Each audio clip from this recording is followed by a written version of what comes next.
Hello, we meet here again in the Fortress of Solitude, my fellow true believers and cyber internet guitar nerds.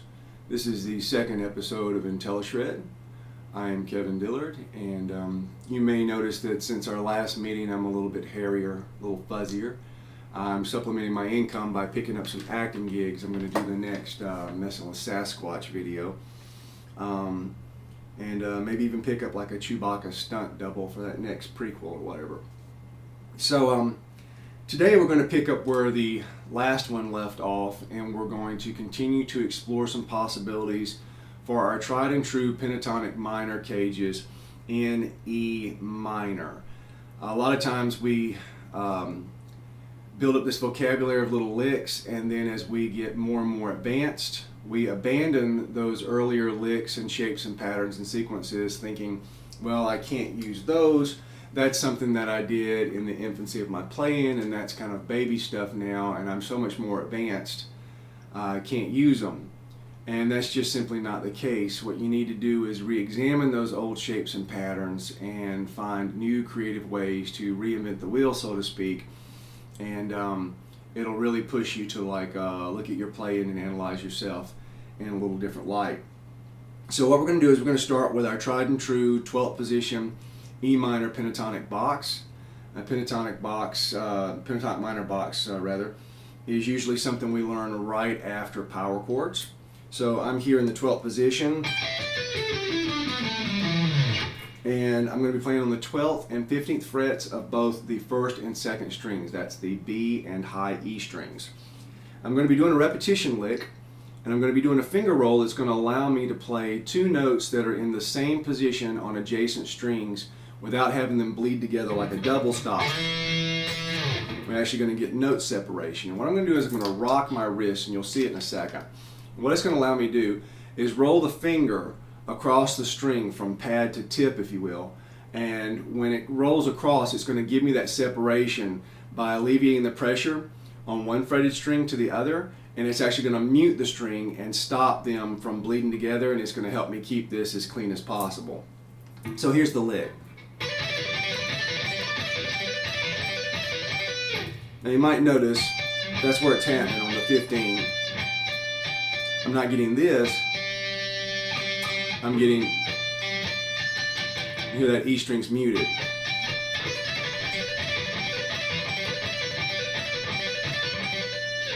So what I'm actually doing is I'm picking on the 12th, hammering the 15th of the B string, then coming back I'm using one continuous upstroke to brush across the 12th position and the 15th position notes.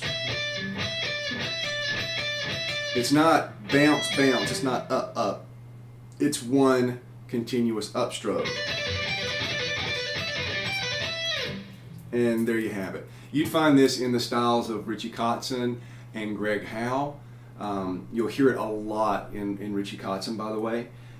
So what we're going to do now is we're going to move this in a linear fashion, ascending the first and second strings across 10-12, 12-15, and 15-17 of both strings. We're still in E pentatonic minor, and I'm going to do this finger roll and then shift slide into the next position, and then do a finger roll and then shift slide into the next position again.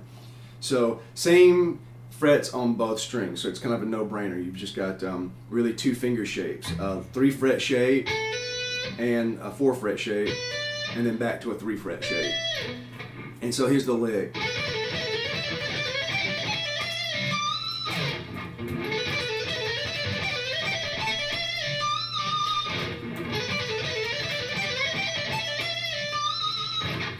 So you might notice at the end I'm attacking the 22nd fret of the high E string, which is a D note, the flat 7 in E minor, with my middle finger. I'm tapping that, and I'm using both hands to bend that up and apply vibrato. Or maybe on the second time I did it, you might have heard I went up to the E and then came back down. So nice little longing sound. You tickle the listener's ear, give them that E, and then take it away.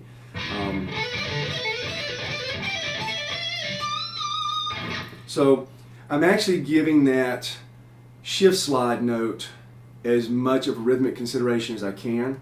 So if you want to think about it from a rhythm standpoint as, say, like 1 E and a 2 E and a 3 E and a 4 E and a 1 E.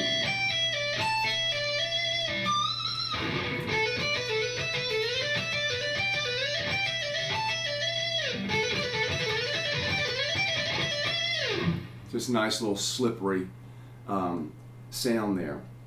Now, we're going to take this and we're going to morph it into something more along the lines of something you would hear in Andy Timmons playing, specifically in the song Deliver Us. We're going to take a 4-note pattern and we're going to make it a 7-note septuplet, 7 on a beat, a 7-note grouping. So I'm going to start out here again. I'm ascending the strings linear fashion, horizontal, left to right, ever how you want to process it. You have 3 schools of movement. Excuse me. When usually navigating the neck, you have positional, which is when we stay in one box. We have linear when we're ascending 1 or 2 strings up and down, left to right, horizontally, and then we have angular playing, which are those big long slicing movements, whether we're jumping octaves or doing some type of scale extension. So yeah, positional, linear, and angular, and those are your 3 schools of movement usually when it comes to the guitar. So what I'm going to do is I'm going to play 8, 10, and 12, the G, the A, and the B on the B string, and then I'm going to roll across and get the double 12s and get the high E. So you've got the flat third, the perfect fourth, perfect fifth, and then the root or the tonic. So we've got 1, 2, 3.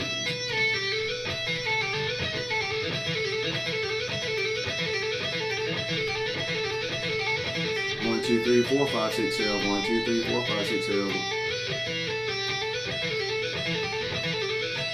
You could just take half of that and get a really nice descending 16th note pattern, or 4.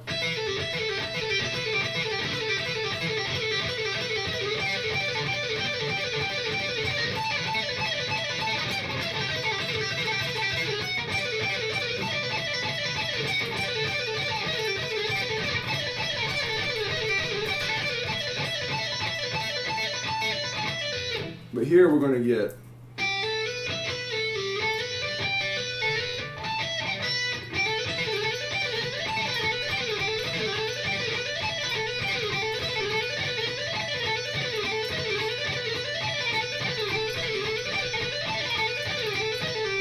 so it's a nice little lick there.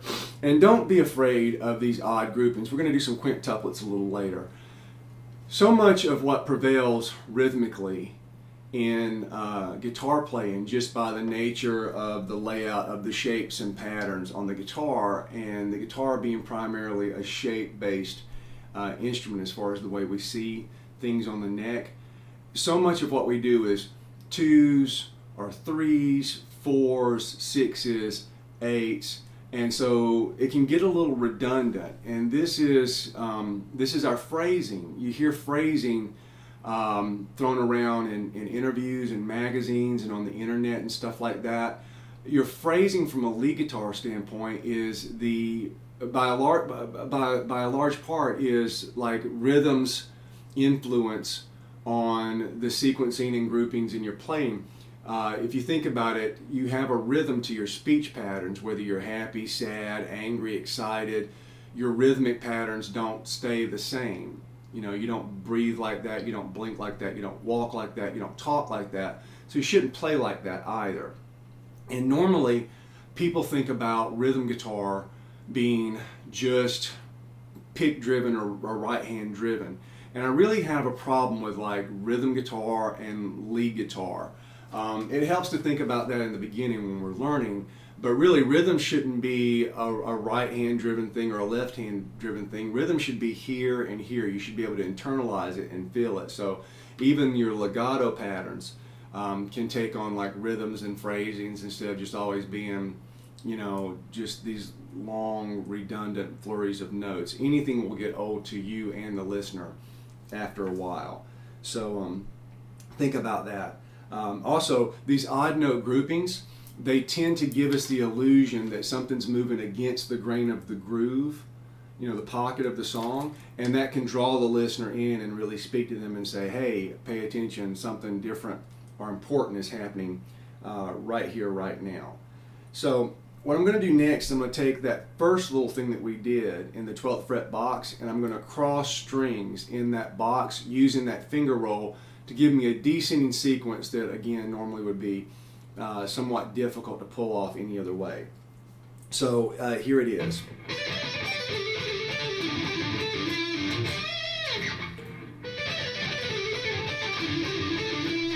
So I'm going.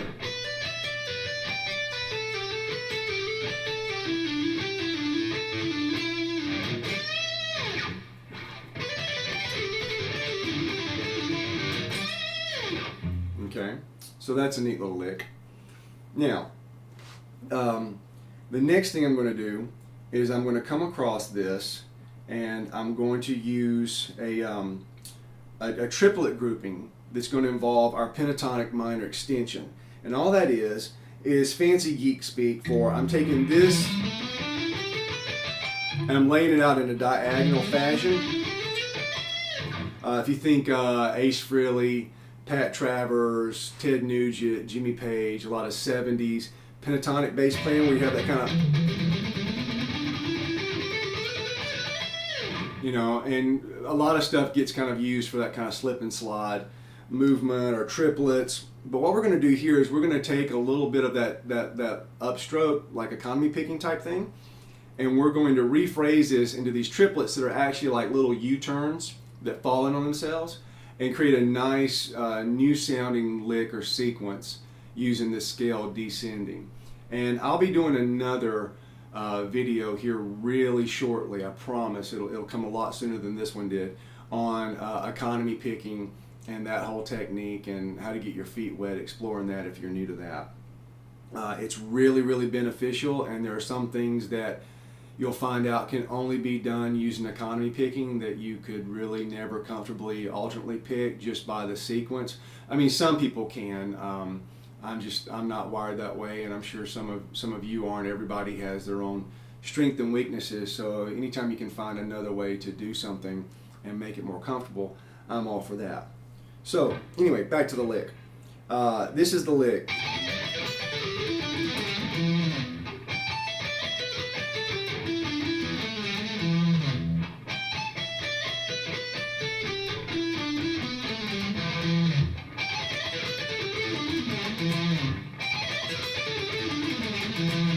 So I've got these little U-turns where I'm going, starting on the high E string, G to the A, 15 to 7. Wah, wah, wah, wah, a little good, the bad, and the ugly there.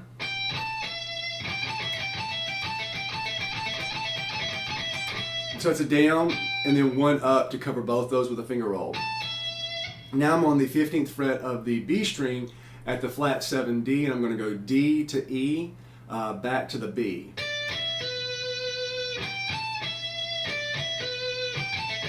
Almost has an Asian flavor. A lot of those Asian forms of music and Pacific Rim musical styles are based on 5-note patterns. So it's a cool way to get like a more exotic flavor out of this normally bluesy sounding thing.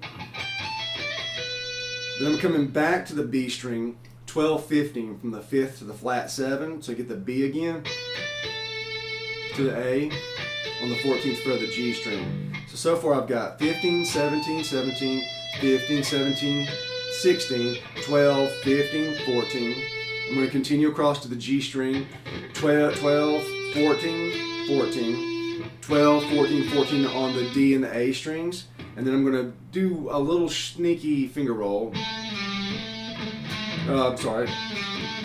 Usually helps if you don't push the fingerboard, push the string off the fingerboard. Triple lip, triple lip, triple lip, triple lip, triple lip, triple lip. Okay, so that's a cool way to come across that. We can also, again, resequence this and take these 3-note little U-turns and through doing like a finger slide here and there, just simply changing our phrasing and the way we think about this, we're going to take these 3s and make them into 4s, more of a 16th-note pattern. So if you have 1 E and a 1 E and a 2 E and a 3 E and a 4 E and a 1 E and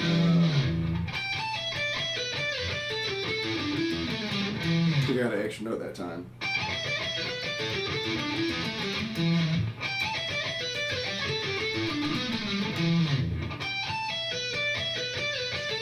So you can kind of resequence this a lot of different ways. 1 E and a 2 E and a 3 E and a 4 E and a 1 E and a... And sometimes just let happen what happens. But again, that's another way to like internalize things. It's the same technique. It's basically the same lick. We're just thinking 4s instead of 3s. Now, the next thing we're going to do is we're going to go back and talk about these quintuplets I mentioned earlier. You'll hear a lot of quintuplets in some of the Marty Friedman stuff. Again, it's one of those things where we're so used to like 2, 3, 4, 6, 8 that having 5s is a nice way to break things up rhythmically. And again, it gives the listener something different that we haven't spoon-fed the ear yet. So if I'm just taking my pentatonic box, this is a real good way to get acquainted with a quintuplet. I'm going to start a quintuplet on every note of the scale descending.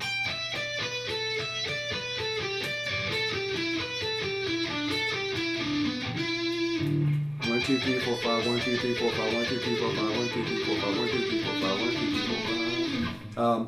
And you'll notice that these quintuplets are phrased where everything is getting an equal part of the beat, just like a triplet divides the beat into 3 equal parts. Triplet, triplet, triplet. Or with the 16 notes, you get 4 even parts of the beats. There's lots of different ways we can group a quintuplet, and this one just happens to be more of a 1, 2, 3, 4, 5, 1, 2, 3, 4, 5, 1, 2, 3, 4, 5, 1, 2, 3, 4, 5, kind of a thing.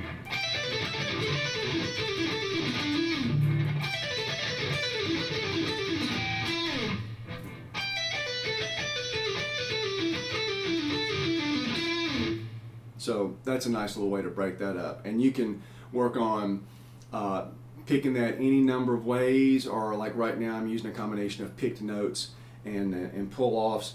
You'll also notice that, like always, you'll see information across the screen at any given time during this video. You can always contact me through the address provided, or Facebook, or any of the forums that I'm on, and you can get a PDF or PowerTab file of this. There's also another video that's posted and processing right now where I'm improvising over a demo track that I did in Pro Tools, and I'm actually demonstrating kind of practical use, like real world use, so you can actually hear these being laid down over a groove in E. So feel free to check that out. It'll actually say demonstration of licks from episode 2 or something like that. Now, we're going to explore a little pentatonic tapping. So the first thing we're going to do is we're going to have a little bit of a stretch, not much because we're up in the 12th position, 10, 12, 15 on the high E string, and I'm going to double tap the flat 5 and the 4th. So I'm going to be doing the B flat and the A on the 18th and 17th frets of the same string. And that's going to take this and it's going to give me a nice, again, sextuplet. This is a 6-note grouping. 1, 2, 3, 4, 5, 6. 1, 2, 3, 4, 5, 6. And that's a really cool, like, repetition lick in of itself.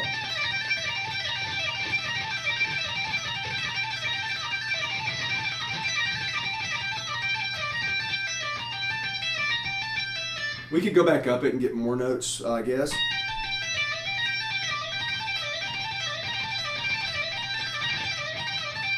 So any way you can do that. You can also do this with your pick.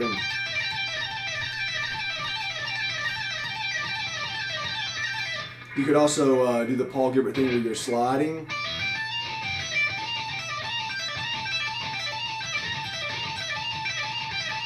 You could just tap and then slide down.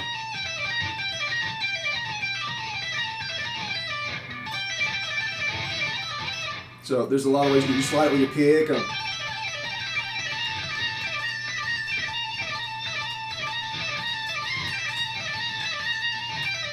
There's a lot of little options there. But what we're going to do is we're actually going to do that sequence twice. And then we're going to descend 2 cages. So I guess you need to know the cages. The first one you should already know for sure. It's right there at the 12th position. And then the if you're doing any of the GIT stuff, cage 4 in the pentatonic sequence. So it starts here in the D position.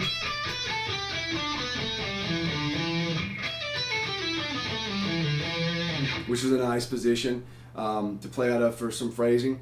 And we're going to do this crisscross tapping pattern. It may take a little getting used to. What we're actually going to do is, I'll tell you what, I'll just play the whole sequence and then we'll go back and explain what's happening.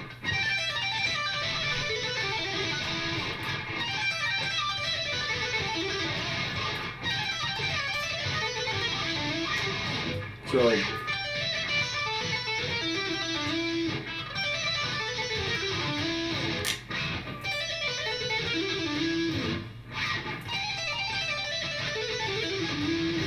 So here's what's happening. I'm tapping the 15th fret, flipping off to the 10th fret, hammering the 12th fret, and then I'm going to tap the note I just fretted and use a hammer on from nowhere to fret the first note as I transition to the next string. So what's happening is I've got to get one finger out of the way of the other. You know, if you're trying to do like a really big, really fast trill, instead of like gritting your teeth and 10-something killing yourself, you just reach over and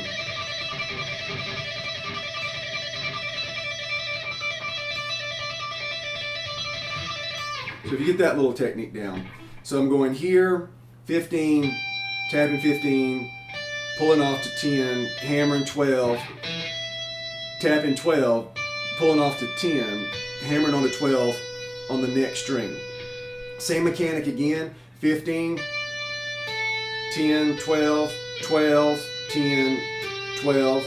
Then I'm going 14, 9, 12, 12, 9, 12, back to my E.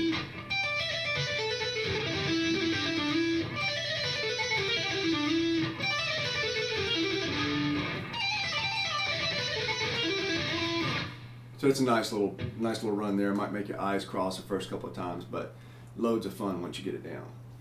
Now, the last thing I'm going to do is a series of descending quintuplets into some descending sextuplets. So 5s and 6s mixed together. Sometimes that can be a little challenging to go from one rhythmic grouping to the other, especially if we've got like a long run where we kind of lulled into a warm fuzzy place doing the same grouping over and over and over again. But again, having these different variances in groupings and phrasings pull the listener in and make your playing rhythmically much more interesting.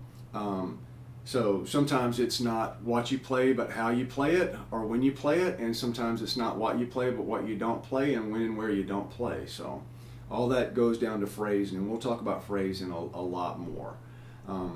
So what I'm going to do is I'm going to descend E minor blues. I'm going to include the flat 5, the B flat in this.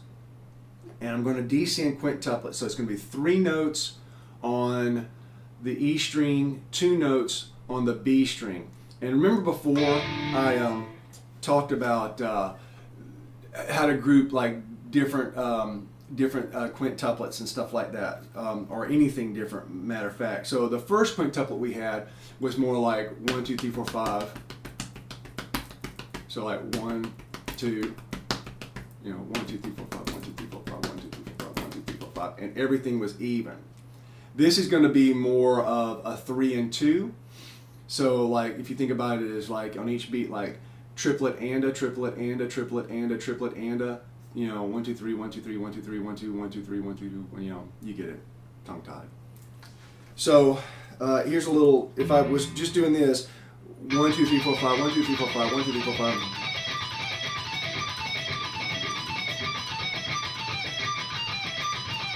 As opposed to like triplet and triplet and triplet.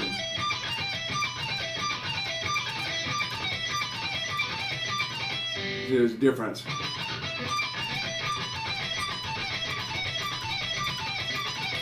So we're going to do that and descend, and you'll most definitely want to probably get the tab on this one.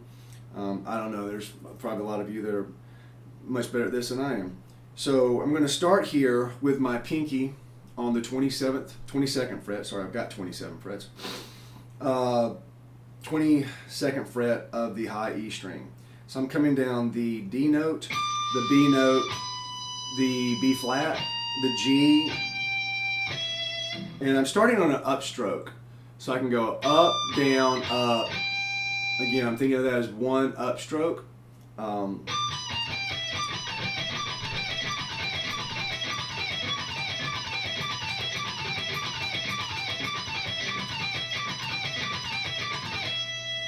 then the next pattern is going to be starting on the B flat, on the flat 5, 16, 17, I'm sorry, 18, 17, 15.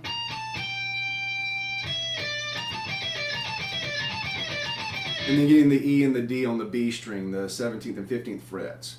So far we've got 1, 2, 3, 4, 5, 1, 2, 3, 4, 5. And each one of these is up, down, down. Now I could do a pull off there as well. So I've got up, down, up, pull.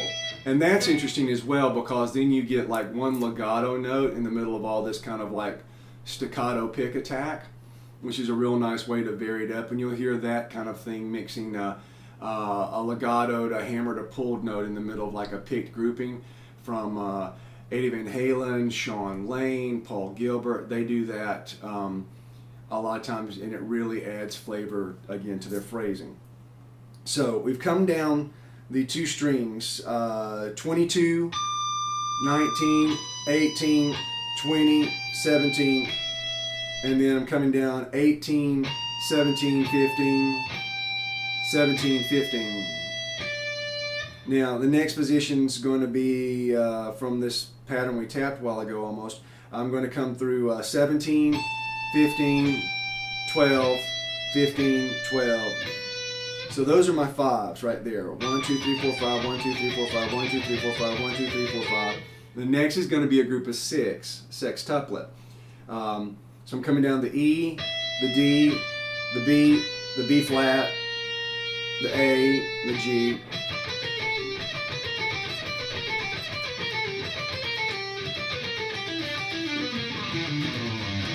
And that's the rest of our run there. So I'm coming down this, basically this box for E minor pentatonic in the 7th position with the root on the A string. But I'm putting the flat 5 in there and turning this into the minor blues scale. So I'm, again, starting on an upstroke, and I'm going to come across 12, 10, 7, 11, 9, 11, 10, 8, 9, 7, back to the 8th fret of the B string. Now I'm coming to the D string, 9, 8, 7, sliding down the 5th fret, coming down on the A string, 7 and 5, then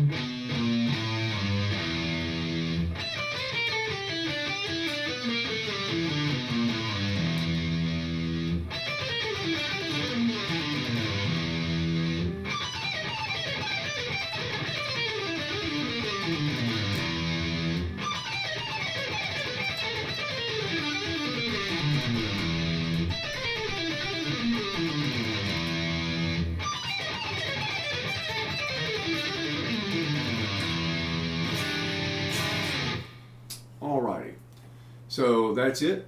If you'd like a power tab or a PDF of this, feel free to contact me. If you'd like any info on lessons in person or via Skype, or have any questions about my books, or if you have a certain topic you'd like to see discussed on one of these episodes, please feel free to contact me through my personal email that's on the screen. You can contact me at either one of my 2 Facebook pages.